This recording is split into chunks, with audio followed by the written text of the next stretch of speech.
Forever book haven में खुशामदीद। Novel माला जिसकी writer है निम्र अहमद, उसकी ये आई थिंक सो उसकी ये 19वीं एपिसोड का 3rd पार्ट है। तो आइए जल्दी से स्टार्ट करते हैं इस एपिसोड को बगैर किसी देर के। अपने अपार्टमेंट के लिविंग रूम में बैठी ज़ारा तेज़ी से फ़ोन फेंक के उठी, दौड़ के बेडरूम में गई, अलमारी खोली, घुटनों के बल ज़मीन पर बैठी और जल्दी जल्दी लॉकर कोड पंच किया। अंदर बहुत से कागजात, चेक बुक्स और कैश की कड़ियाँ तरतीब से रखी थी, कुछ ज्वेलरी बॉक्सेस भी थे। उसने चेक बुक निकाली, सफ़े पलटाए। कब कब पेमेंट की थी मैंने इन चेक्स की नकली निकाली जब उसने पैसे निकलवाए थे, साथ ही प्रिंट शुदा नवाइस रखे थे जिन पे किसी कंपनी का नाम दर्ज था। ये तमाम रकम उसने बैग्स के लिए निकाली थी, कागज़ों पे यही दर्ज था। वो बैग्स खरीद के उसने बाद में बेच दिए थे। कागजी ट्रेल मुकम्मल और शफाफ था। वो कुछ भी साबित नहीं कर सकता, कुछ भी नहीं। माहिर कभी यकीन नहीं करेगा। ज़ाहरा मॉडर्न लड़की थी, उसे क्या पता जादू टोनी की बातों का। वो कहाँ यकीन करती इन बातों पे। अलमारी बंद करके वो उठी और बुड़बुड़ाती हुई लिबास की सिलवटें दुरुस्त करने लगी। उसकी रंगत फीकी थी और पेशानी पे कतरे थे। किसने कहा मैं माहिर को कुछ बताऊंगा? फिर कौन? ओह बाबा, वो बाबा के पास जाएगा। बाबा को तो वैसे ही जादू पे आज तक यकीन नहीं आया। बाबा कभी उसका यकीन नहीं करेंगे। और उसने ये नहीं किया बाबा के साथ, उसने कुछ नहीं किया।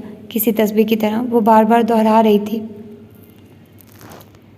सहर पहर ढल रही थी जब कार एक स्याह जालीदार गेट के सामने रुकी। गेट खुलता गया और माहिर कार अंदर ले आया। बाहर निकल के माला ने चेहरा उठा के देखा। सामने 3 दराज कद इमारतें साथ साथ खड़ी थी जैसे टावर्स हों। अभी उसे शहर के रास्तों की इतनी समझ ना थी कि वो बिना GPS के जान पाती कि ये कौन सा इलाका था। उसने अपने बैग का हैंडल थामना चाहा, लेकिन माहिर ने वो उससे ले लिया। वो खामोशी से उसके साथ चलने लगी। अभी उसे कुछ पूछना बेकार था। रिसेप्शन से गुजरते हुए माहिर ने काउंटर पे बैठी लड़की को सर के खम से सलाम किया था। यानी वो यहाँ आता जाता रहता था। लिफ्ट में तमाम रास्ता खामोशी से कटा। वो चुपचाप खड़ी रही। धाती दरवाज़ों में उन दोनों का अक्स दिखाई दे रहा था और दरमियान में माला के बैग्स थे, भूरे बैग्स। दरवाजे जुदा हुए और वो किसी जानी पहचानी सिमत की तरफ बढ़ गया।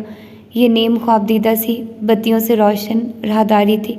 एक दरवाजे के सामने माहिर रुका। वहाँ पहले ही सूट में मलबूस 2 आदमी खड़े थे। एक ने तेज़ी से उसका बैग ले लिया। तभी उसकी निगाह दरवाजे की तख्ती पे पड़ी। दिल धक से रह गया। फरीद लाल चौंक के उसे देखा। वो कोड पंच कर रहा था। दरवाज़ा क्लिक से खुल गया। माहिर एक तरफ हटा और उसे अंदर जाने का इशारा किया। मेरे घर में खुशामदीद। कशमाल मुबीन ने बेयकीनी से उसे देखा, फिर घर के दरवाजे को। वो उसे अपने घर ले आया था। क्या सोच के उसका दिमाग एकदम भग से उड़ गया था। माला, वो उसे चलने के लिए कह रहा था। वो सर को खम देती आगे बढ़ी। एक रोशन कॉरिडोर सामने था। लेवेंडर की खुशबू नतनों से टकराई।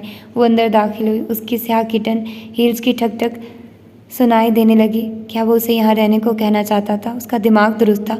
वो उसके साथ अंदर नहीं आया था। वो पीछे मुड़ के ना देख सकी। दरवाज़ा बंद हो गया। शल ज़हन के साथ वो लिविंग रूम तक पहुँची। वो स्याह सफ़ेद सा डुप्लेक्स अपार्टमेंट था। ऊंचे स्याह पर्दे सिमटे हुए थे और सफ़ेद शिफॉन के पर्दे खिड़कियों के आगे बराबर थे। स्याह एल शेप सोफ़ा, स्याह सफ़ेद और सुरमई सा ओपन किचन। उस ब्लैक एंड वाइट मंजरनामे में रंगीन चाय सिर्फ एक पिस्ता कद हाउस कीपर थी जो उसकी तरफ बढ़ी और खुश इखलाकी से अपनी ज़बान में कुछ कहने लगी। उसने हल्का सा सर हिलाया। समझ में कुछ ना आया। दूसरी रंगीन चाय एक स्टैंड पे जमा चौखटा फ्रेम था। उस पर कुछ बुना हुआ था। साथ ट्रॉली में रंगीन धागे रखे थे। हाउसकीपर अब उसको बैठने के लिए कह रही थी। उसे मेंटल शेल्फ के साथ रखी विंग चेयर्स दिखाई दी। वो जूतों से चलती एक चेयर तक आई और गैर आरामदेह अंदाज में उस पर बैठी। उसका दिमाग दुरुस्त था। एक सुनहरी कुत्ता न जाने कहाँ से जीने फलांगता नीचे आया।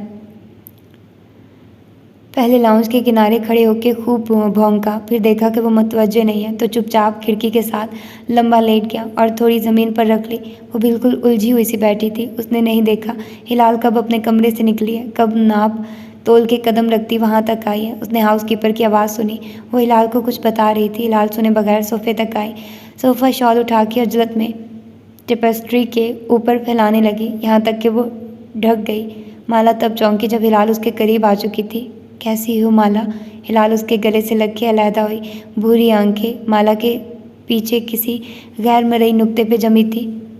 ठीक, सब ठीक। तुम परेशान हो माला? रिलैक्स, तुम यहाँ महफूज हो। फैज़ी आनम माला के लिए पानी लाइए, वो उसी नरमी और सुकून से कह रही थी। उसका हाथ पकड़ के वो उसके कदमों के करीब कुशन के सहारे बैठ गई। थैंक्स।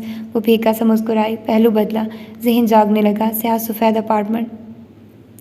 कुछ याद आया था लाहौर में जब वो कैफ के पीछे गई थी। उसके अपार्टमेंट, वो भी उन्हीं 2 रंगों में आरास्ता थे। वो इन्हीं रंगों के कपड़े अमूमन पहनता था। क्या उसे यही 2 रंग पसंद थे? फिर पर्पल क्यों?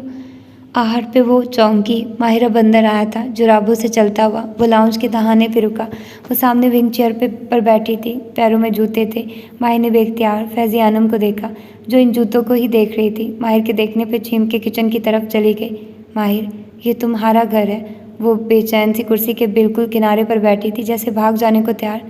सो बेसिकली वो साथ वाली विंग चेयर पर बैठा। मैं चाहता हूँ कि तुम यहीं रहो, दरवाजे पे मेरे गार्ड्स हैं, अमारत सिक्योर है और तुम मेरी नज़रों के सामने होगी। कशमाला ने बेयकीनी से तो पलकें दोबारा झपकाई। इसका दिमाग दुरुस्त था। इधर तुम्हारे घर में, उंगली से ज़मीन की तरफ इशारा किया। मेरे घर में नहीं, साथ वाले अपार्टमेंट में। उसने पेशानी छुई। नेक्स्ट डोर की बात कर रहा हूँ। ओह, उसके तने असाब एकदम से ढीले हुए। वो भी हमारा ही है। इसी का ट्विन अपार्टमेंट है और डुप्लेक्स है। बेसिक सा फर्नीचर है उसमें। हमने रेंट पे चढ़ाने के लिए लिया था, अभी खाली है। बस 2 माह की बात है, तुम आराम से वहाँ रहो। हाथ उठा के उसे बोलने से रोका। ये मत कहना तुम रेंट अदा करोगी, तुम उसको अफोर्ड नहीं कर सकती। माला के लब भींच गए। आंखें छोटी करके उसे घूरा। मैं किराया दूंगी भी नहीं, क्योंकि मैं अपनी मर्जी से यहाँ नहीं आई। गुड। उर्दुल तुम्हारा सामान और पौधे ले आएगा। तुम्हें ग्रॉसरी में जो चाहिए हो। फैज़ी खानम किचन में काम करती रोबोट नुमा औरत की तरफ इशारा किया।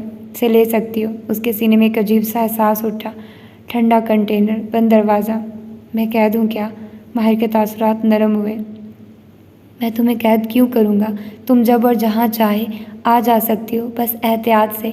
बाकी यहाँ रहने से तुम्हारी हिफाजत पहले से बेहतर होगी और मुझे सुकून रहेगा कि तुम महफूज हो। क्या तुम मुझ पर भरोसा करके यहाँ रह सकती हो? वो आगे को झुका, उसकी आंखों में देख रहा था। उसके चेहरे की लकीरें ढीली पड़ी। वो उसकी हिफाजत चाहता था। वो उसको अपना इतना कीमती अपार्टमेंट दे रहा था क्योंकि उसे उसका ख्याल था। उसे उसकी नीयत पर शक नहीं करना चाहिए। उसने इस बात में सर हिला दिया।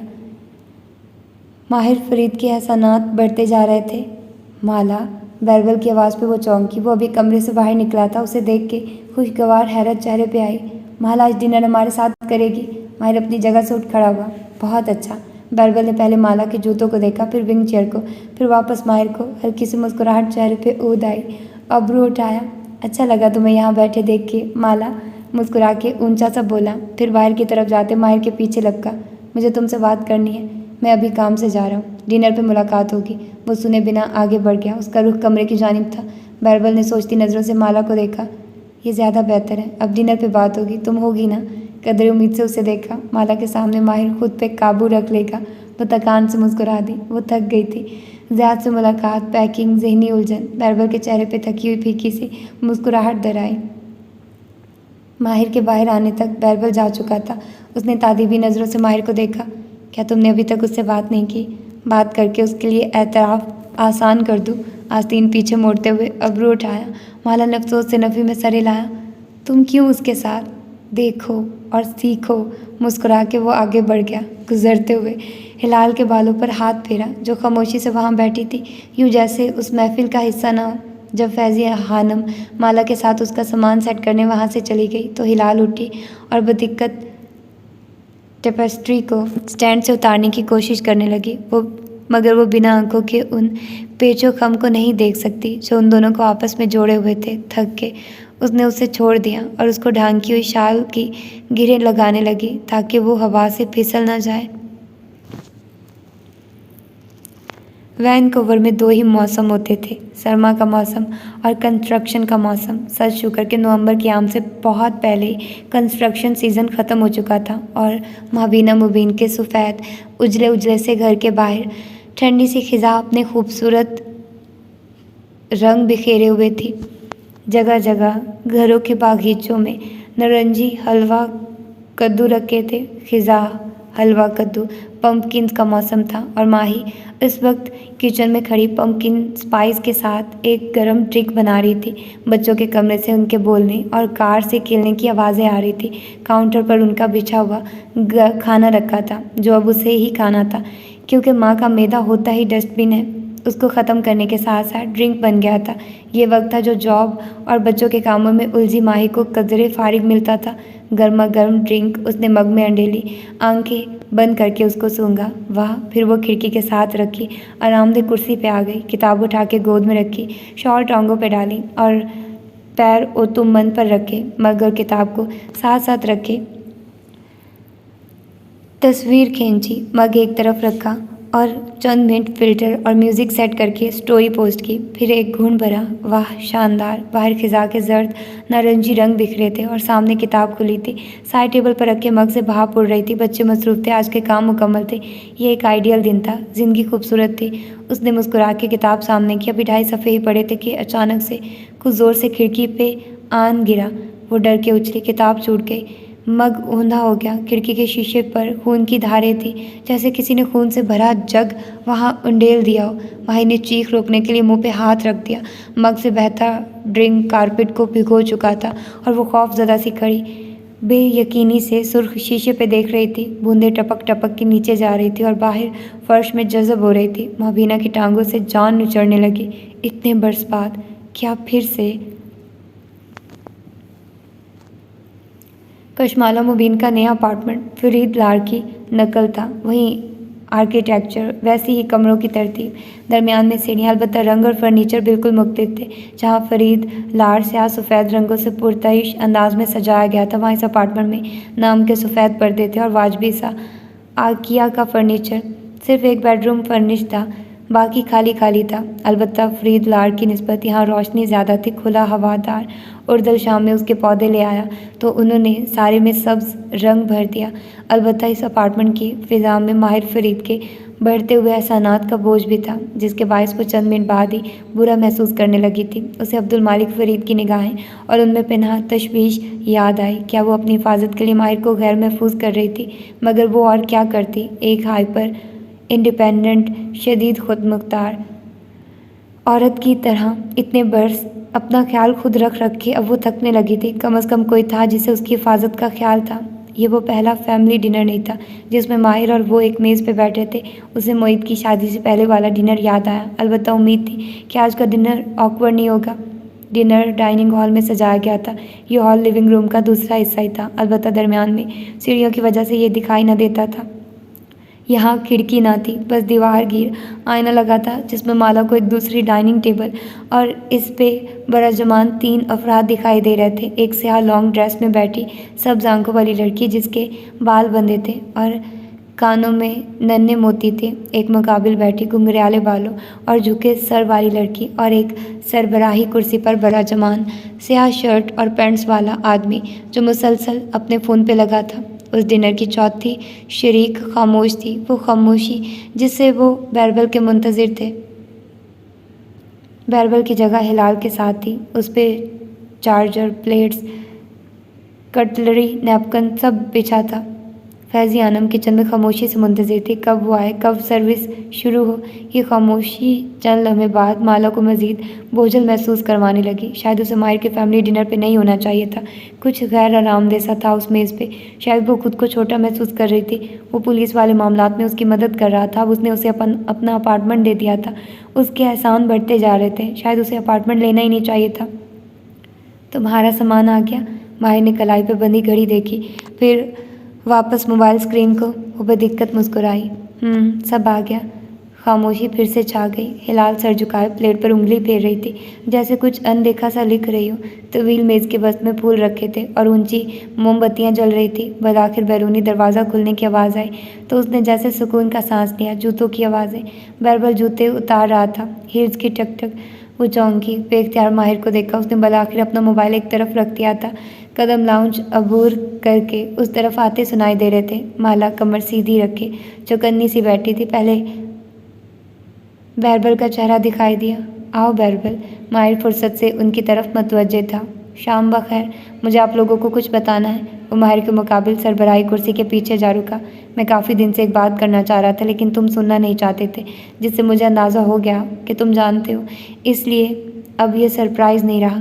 अब वो माहिर को देख रहा था, थूक निकलता, रुक रुक के कहता हुआ, मैं तुमसे सुनना चाहता हूँ। माला ने बैरबल से निगाह हटा के माहिर को देखा। उसका चेहरा संजीदा और सपाट था। फिर वापस बैरबल को। वो कुर्सी के पुश्त को दोनों हाथों से पकड़े हुए बार बार होंठों पर जबान फेर रहा था। मैंने शादी कर ली है। व्हाट? हिलाल ने चौंक के चेहरा उठाया। ना समझी की लकीरें माथे पे उभरी। सिर्फ नहीं वही ना वाकिफ थी। और तुम इसे जानते हो? उसने गर्दन मोड़ के किसी को इशारा किया। हील की टक-टक करीब आने लगी। बिल्कुल, मैं इसे जानता हूँ, लेकिन क्या तुम इसको जानते हो भी?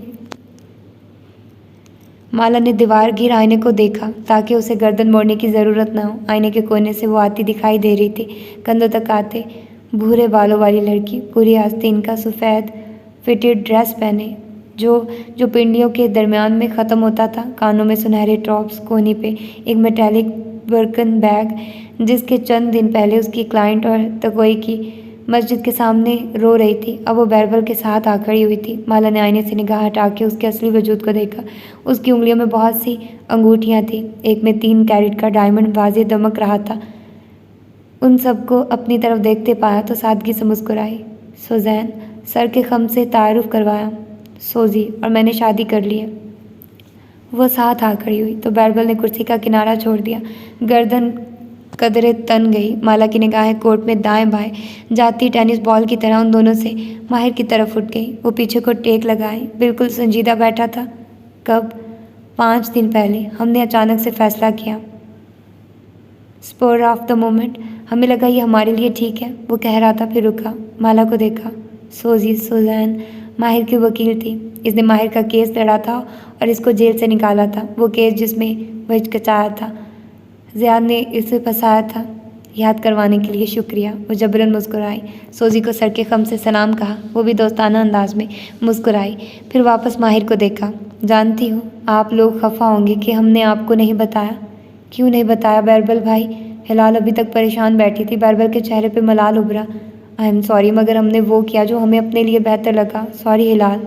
वापस माहिर को देखा। सॉरी माहिर।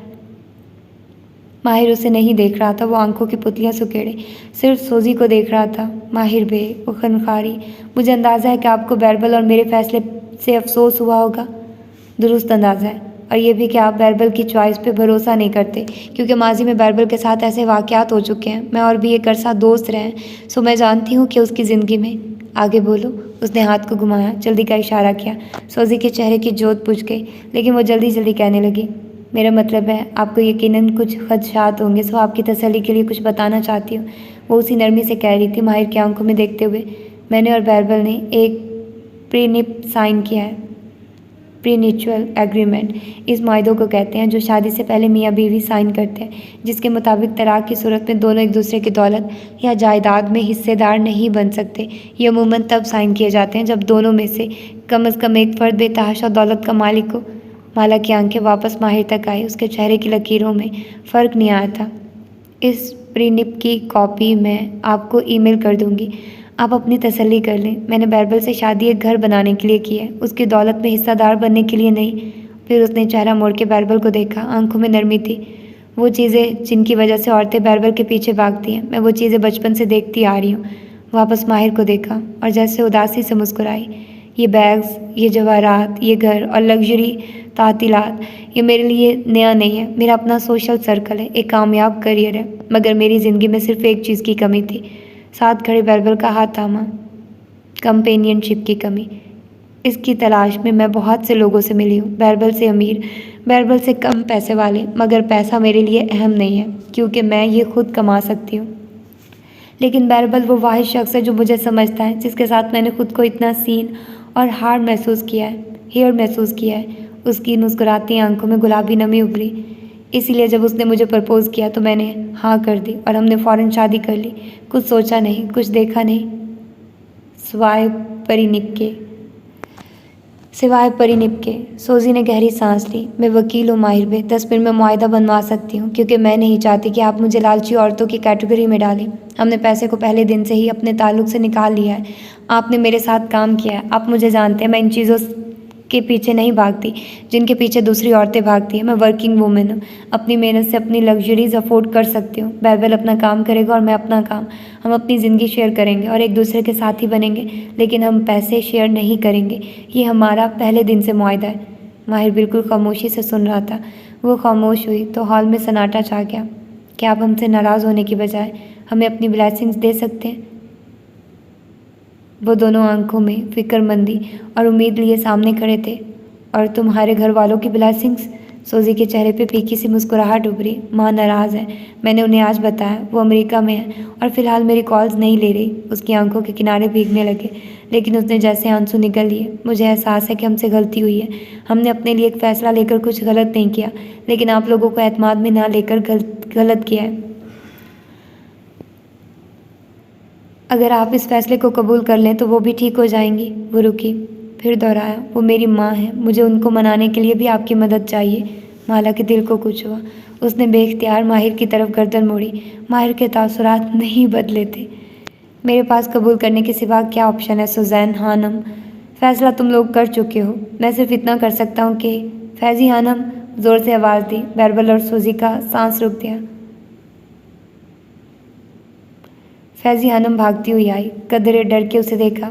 आप सुजैन हानम के बर्तन लगा दें, वो आज से इस घर की मेंबर हैं, संजीदगी से कहते उसने कुर्सी की तरफ इशारा किया। सुजैन मुस्कुरा दी। बेख्तियार बैरबल को देखा, वो भी नर्वस सा मुस्कुराया। अलबत्ता कुर्सी पर बैठने और बर्तन लगने तक वो बार बार परेशानी से माहिर को देखता था, जो अब गोद में नैपकिन बिछा रहा था। खाना खामोशी से सर्व हुआ, खामोशी से खाया जाने लगा। उसे अपना आप बस एक तमाशाई लग रहा था। माही ने उसे क्यों बुलाया? बैरबल तो चाहता था कि वो मौजूद होता कि उसकी बेइज्जती ना की जाए। वो बेदिली से खाने लगी, अलबत्ता देख सकती थी कि बैरबल और सुजैन ने थोड़ा थोड़ा खाया। डाइनिंग हॉल की फ़िज़ा अभी तक तनाव से भरी थी। माहिर ने यही अल्फाज अगर खुशदिली से मुस्कुरा के कहे होते तो वो सब रिलैक्स्ड होते, लेकिन नहीं। क्लासिक माहिर फरीद, हम कल हनीमून के लिए निकल रहे हैं। बैरबल ने खाने के इख्तिताम पे इतला दी। कहाँ जाओगे तुम लोग? वो मुस्कुरा के गुफ्तगू में शरीक हुई। शायद माहौल का तनाव कम हो।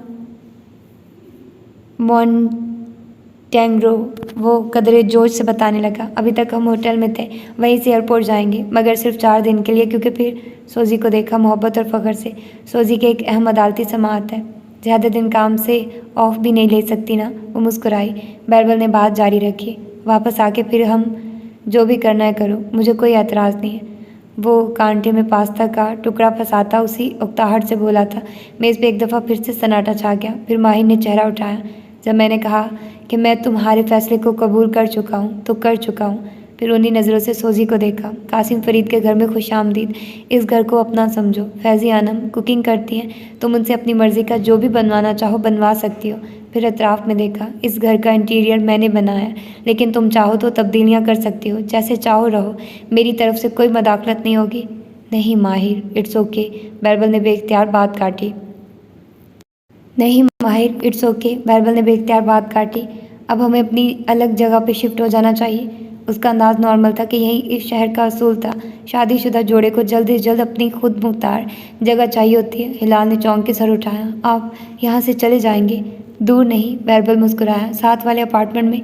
कशमाला मुबीन ने बहुत आहिस्ता से चम्मच कांटा नीचे रखा और निगाहें उठा के माहिर को देखा। उसे भला आखिर समझ में आ गया था कि वह यहाँ क्या कर रही थी। साथ वाले अपार्टमेंट में? माहिर ने नासमझी से बैरबल को देखा। हाँ, वो भी तो हमारा ही है। यूँ हम करीब ही रहेंगे और हमारी अपनी स्पेस भी होगी। एक उबाल सा माला के सीने में उठा, मगर अभी उसे जब्त करना था। मगर वो तो मैंने माला को दे दिया है। बैरबल और सूजी ने चौंक के माला को देखा। वो सिर्फ माहिर को देख रही थी। लब भींचे जब्त किए, आंखों में चिंगारियाँ लिए। माला को? हाँ, माला को। उसका एक्स हस्बैंड वापस आ गया है शहर में। उसे एक महफूज जगह चाहिए थी। मैं उसे बलत में नहीं छोड़ सकता। माहिर के तासुरात बिगड़े। अगर तुम फैसला लेने से पहले मुझे बता देते तो मैं ये ना करता, लेकिन तुमने मुझे इस काबिल नहीं समझा, तो मैं क्या कर सकता हूँ? कशमाला बहुत से जज्बात हलक से नीचे धकेले, बदिक्कत खनखारी। मेरी वजह से आप? हम भाई बात कर रहे हैं, हमें बात करने दो। हाथ उठा के रोका। मैंने 2 महीने बाद वैसे भी लंदन चले जाना है। माला भी 1-2 माह तक चली जाएगी। दोनों अपार्टमेंट तुम्हारे होंगे। तब तक यहीं रहो या कहीं और शिफ्ट हो जाओ, तुम्हारी मर्जी है। वो रुका। तासुरात मजीद बरहम हुए। अब मैं माला का सामान यहाँ से उठवा तो नहीं सकता। नहीं नहीं, बिल्कुल भी नहीं। बैरबल और सोजी एक साथ बोले थे, नफ़ी में सर हिलाते फिक्रमंदी से। माला तुम आराम से वहाँ रहो, ये मेरा ही घर है, डोंट वरी। जी वैसे भी अच्छा है ना, मुझे तो माहिर और हिलाल के साथ रहना ज़्यादा अच्छा लगेगा, एक फैमिली की तरह। सोजी ने कहते हुए बहुत उम्मीद से माहिर को देखा, मगर वहाँ कोई फ़र्क नहीं आया था। गुड, बात ख़त्म। वो वापस अपनी प्लेट पे झुक गया। अब सिर्फ माहिर फरीद के चम्मच कांटे की आवाज़ आ रही थी। वो दोनों माजरत करके जल्दी उठ गए। उन्हें होटल जाके पैकिंग करनी थी। उनके जाने के बाद हिलाल भी उसी खामोशी से उठ गई। उसने भी खाना ठीक से नहीं खाया था। खाना सिर्फ एक शख्स ने ठीक से खाया था और अभी तक खा रहा था। खामोशी पे चेहरा उठा के देखा। वो कुनिया मेज़ पर रखे उसकी तरफ पूरी घूम के बैठी उसे घूर रही थी। क्या? और मैं समझी तुम मेरी हिफाजत के लिए मुझे यहाँ लाए हो। तुम्हारा एक और एहसान बढ़ गया था मुझ पे, लेकिन नहीं। सर दाएं बाएं हिलाया। तुम्हें बैरबल को उस अपार्टमेंट में शिफ्ट होने से रोकना था। इतनी जल्दी तुम्हें किरायादार मिल नहीं सकता था, सो तुमने मुझे इस्तेमाल किया। कहा था ना, देखो और सीखो। वो मुस्कुराया। ये उसकी उस शाम पहली मुस्कुराहट थी। उफ माहिर, उफ। उसकी मुट्ठियाँ भिंच गई। अल्फाज ख़त्म हो गए। हैरत है तुमने एहतजाज नहीं किया। मैं समझा मुझे तुम्हें अपार्टमेंट खाली करने से बज़ोर कुव्वत रोकना पड़ेगा। माला ने गहरी सांस ली, फिर उसी के अंदाज में मुस्कुराई।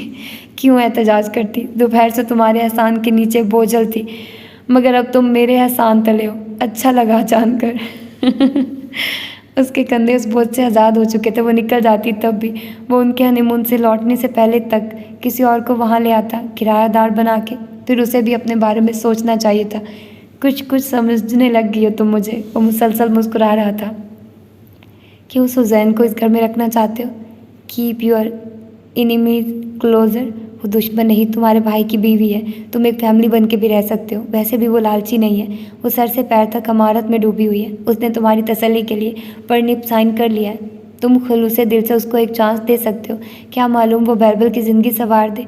तुम मेरी बात सुन रहे हो? मैं खाना खा रहा हूँ। माला ने अफसोस से सर दाएं बाएं हिलाया। ऐसे मत करो माहिर। बैरबल को उससे दूर करने के लिए कोई नई प्लानिंग मत करो। तुम अपना भाई खो दोगे। माही ने प्लेट पर ही धकेली। नैपकिन से हाथ साफ करते हुए उसे देखा और मुस्कुराया। देखो और सीखो। फिर रुका। चाय? नो थैंक्स, मुझे बुलाने का मकसद पूरा हो गया। गुड नाइट, रखाई से कहती वो उठ गई। वो उठने लगा, लेकिन उसने हाथ उठा के माहिर को रोक दिया। मैं खुद जा सकती हूँ।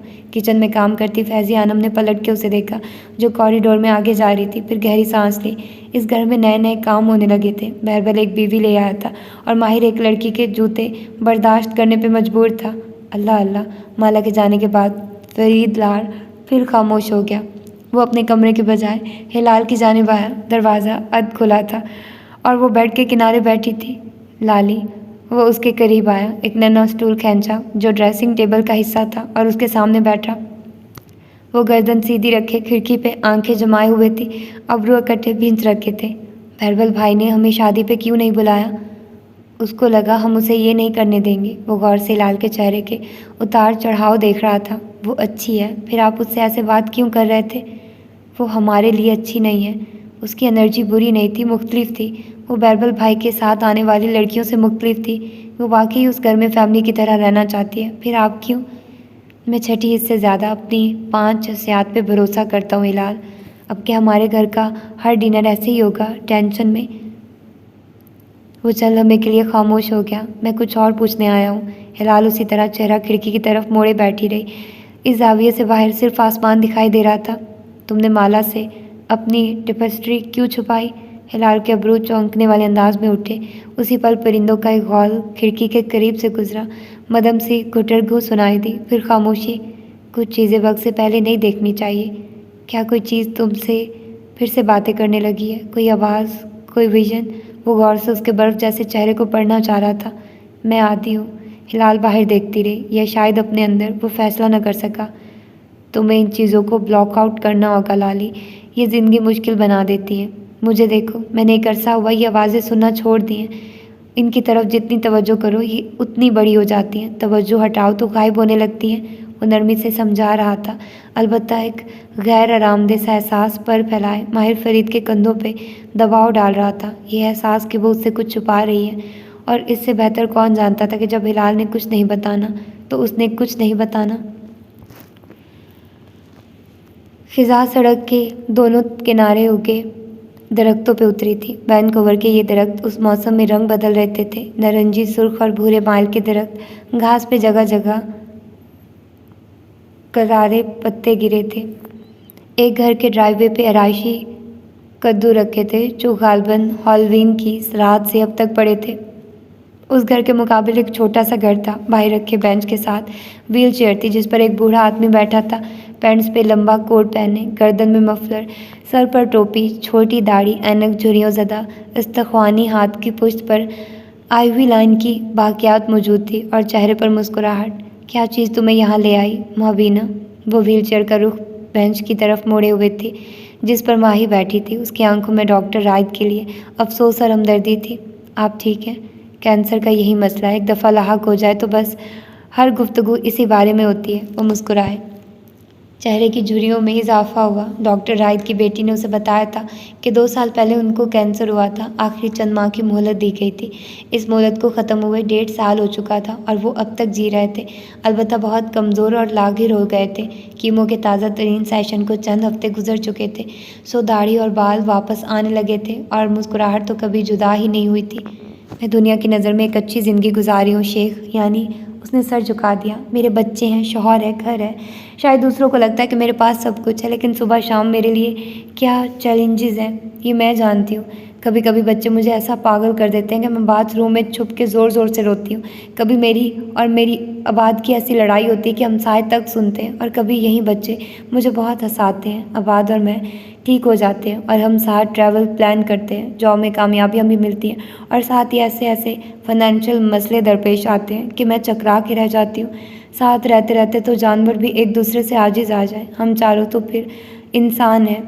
हम मुख्तलिफ मोड से गुजरते हैं। ज़िंदगी में सब कुछ परफेक्ट नहीं है, लेकिन दूसरों को लगता है कि माही सेटल्ड है। और माही ने उदास पलकें उठाई। इतने अरसे बाद फिर से वही चीज़ें शुरू हो रही हैं। मेरी खिड़की पे खून फेंका गया जो किसी इंसान का काम नहीं है। पुलिस को भी समझ नहीं आया कि वो कहाँ से आया है। वो उसी मुस्कुराहट के साथ उसे देखे गए। और तुम्हें क्या महसूस हुआ? खौफ, बेबसी, कोई जादू कर रहा है मुझ पे फिर से। उसकी आंखें भीगने लगी। मैं क्या करूं? मैं कैसे इस सब से निकलूं? आप मुझे कुछ पढ़ने के लिए बताइए। पक्का वादा, मैं नमाज़ें भी पूरी पढ़ूंगी, दुआएं भी मांगूंगी, अज़कार और तस्बीहात भी मिस नहीं करूंगी। वो जल्दी जल्दी दोहरा रही थी। और अगर किसी दिन भूल गई तो? माही गुम सी उन्हें देखने लगी। किसी दिन भूल जाऊंगी, किसी दिन दुआ मिस हो जाएगी, उस दिन जादू नकब लगा के तुम्हारी ज़िंदगी में दाखिल हो जाएगा, फिर क्या करोगी? माही ने हाथ बाहम फंसा लिए, लब काटे। वो उसके बदतरीन खदशात को ज़बान दे रहे थे। वो उन्हें रोकना चाहती थी, लेकिन वो कह रहे थे, और अगर अज़कार को पढ़ते हुए कमी कोताही हो गई, उनका असर दूसरे गुनाहों जैसे झूठ गिबत की वजह से ज़ाइल हो गया और जादू तुम्हारी फैमिली को नुकसान पहुंचा गया, तो इसके बाद क्या करोगी मुबीना? आंसू टप टप आंखों से गिरने लगे। ऐसे मत कहिए। औरत अपना खून बहा के अपना घर बनाती है, बच्चे पालती है, ये ख्याल के किसी का जादू और हसद मेरी खुशियों को नज़र लगा सकता है। उफ, ऐसे मत कहिए। दिल खिजा के पत्तों की तरह कांपा था। तुम्हारा सबसे बड़ा खौफ क्या है? माही के ज़हन में छुपे सारे खौफ सामने लहराने लगे। बड़े बड़े डैमनर्स जो अलमारी से बाहर आ गए थे।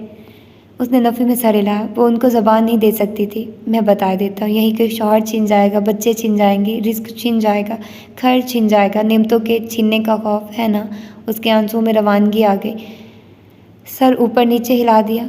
हमें जादू से खौफ नहीं आता, हमें जादू की वजह से अपनी नेमतों के छीन जाने का खौफ सताता है। जादू हमसे हर वो शय छीन लेगा जिससे हम मोहब्बत करते हैं।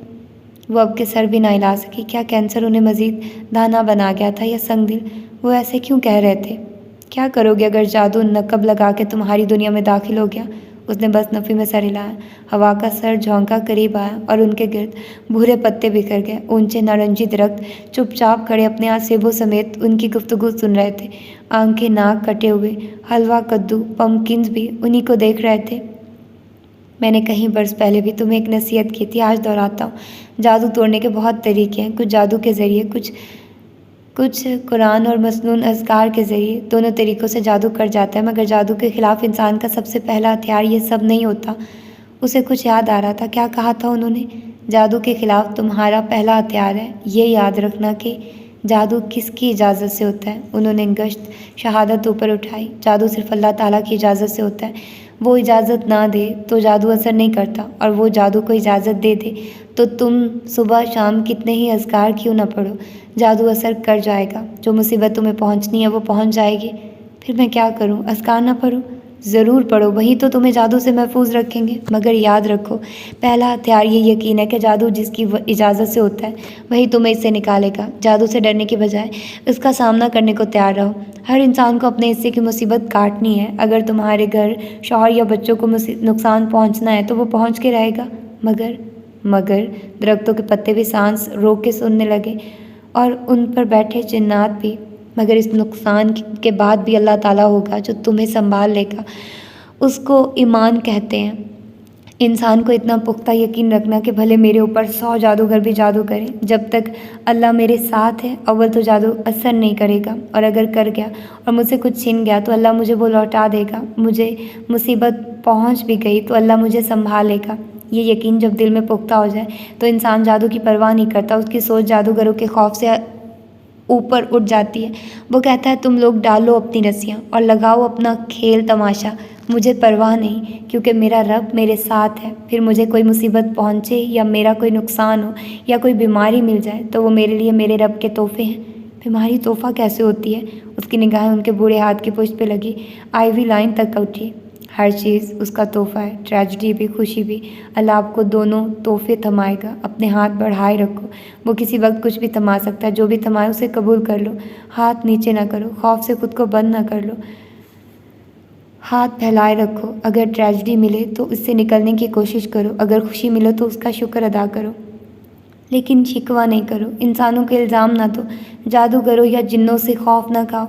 ये तो बस एक ज़रिया है इस मुसीबत को तुम तक पहुंचाने में, जो बरसों पहले तुम्हारी किस्मत में लिख दी गई थी। मकतूब तोहफे। वो भीगी आंखों से मुस्कुराई। यानी जो होना है मेरे साथ वो होकर रहेगा। कोई जादू करे या ना करे, नज़र लगे या ना लगे, जो मुसीबत मेरी ज़िंदगी में लिखी है वो मुझे ढूंढ लेगी। और जो खुशी तुम्हारी किस्मत में लिखी है उसे तुम तक पहुंचने से कोई नहीं रोक सकेगा। ना किसी की बद्दुआ, ना किसी का जादू, ना किसी की साजिश। उसने गीले चेहरे और मुस्कुराहट के साथ सर अस्पात में हिलाया।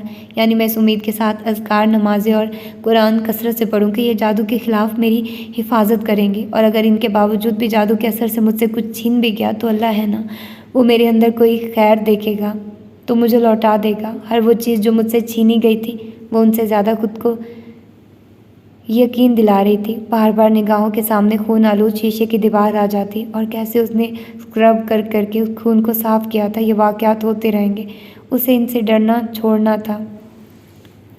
तो ये थी इसकी आज की एपिसोड। होपफुली कि आप लोगों को पसंद आई होगी। मिलते हैं इसके अगले पार्ट में। अपना ढेर सारा ख्याल रखिएगा। अल्लाह हाफिज़।